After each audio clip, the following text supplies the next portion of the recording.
ভাই মারা যায়, তাদের জন্য আমার ভাই বলেছিলেন মমতা ব্যানার্জি আমাদের মুর্শিদাবাদের মানুষের কথা শুধু ভাবে যখন ভোট আসে, ভোটের টাইমে এসে তিনি আমাদেরকে মিথ্যা আশ্বাস দিয়ে যায়। যখন ভোট আসে, ভোটের টাইমে তার নাসির কথা মনে পড়ে। তাই ভাই দাদারা যারা সামনে বসে আছেন, যে মূল্যবান ভোটটি আমরা গত পঞ্চায়েত ভোটে দিতে পারিনি, এই শাসক দলের হরিমত বাহিনী লুট করেছে সামনে লোকসভা ভোট। এই ভোটে আমাদের মূল্যবান ভোটটিকে ঠিক সঠিক জায়গায় আসার পর থেকে দিয়ে একটি বাংলা বাচ্চাকে আমরা দিল্লি পাঠাবো। যে মোদী সরকার হোক বা যে সরকারই থাকুক, তার চোখে চোখ রেখে আমার মুর্শিদাবাদের সাধারণ গরিব মানুষের কথা বলবে, আমার মুর্শিদাবাদের বেকার যুবক যুবতীদের কথা বলবে, আমাদের কৃষকের কথা বলবে।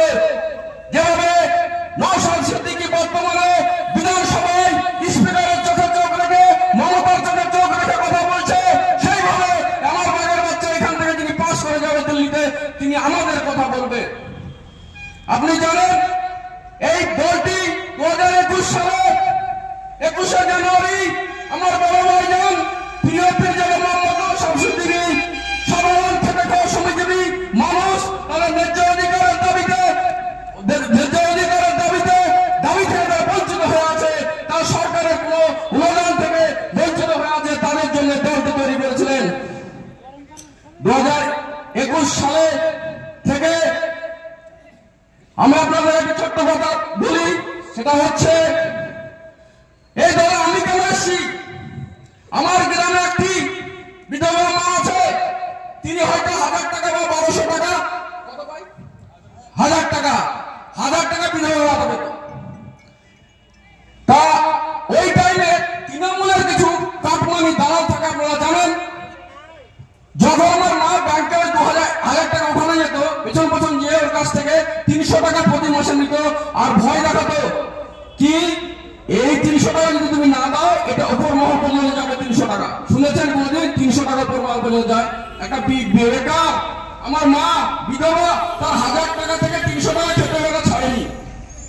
আমি এই ঘটনাটা নিয়ে টিএমসির এক নেতার বাড়ি যাই, কি ভাই প্রধান সাহেব, এটা আমার মা এটা বেকার এমনিতে 30,000 টাকা পায়, তো তোর গ্রামের পঞ্চায়েতের একটা ছেলে প্রতি মাসে গিয়ে তার কাছে 300 টাকা করে কেটে নেয়, বলে এবার 300 টাকা না দিলে হয়তো সামনে আবার অ্যাকাউন্টে টাকা ঢুকবে না।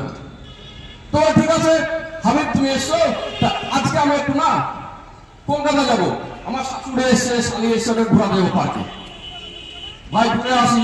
তার এক সপ্তাহ পর ডাকে, এক সপ্তাহ পর যায়, বলে আজকে আমার মেয়ের বার্থডে আছে, কালকে এসো।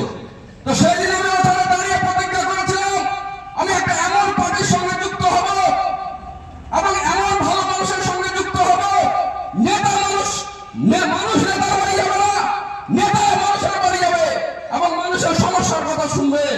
সেই দিন থেকে আমার উপরওয়ালার দোয়া আশীর্বাদ ভগবানের ইচ্ছায়, আল্লাহ মহান ঈশ্বর যিনি আছেন তার ইচ্ছায় এই ইন্ডিয়ান সেকুলার ফ্রন্ট নামে একটি পার্টি 21 সালে প্রতিষ্ঠা হয় এবং আমার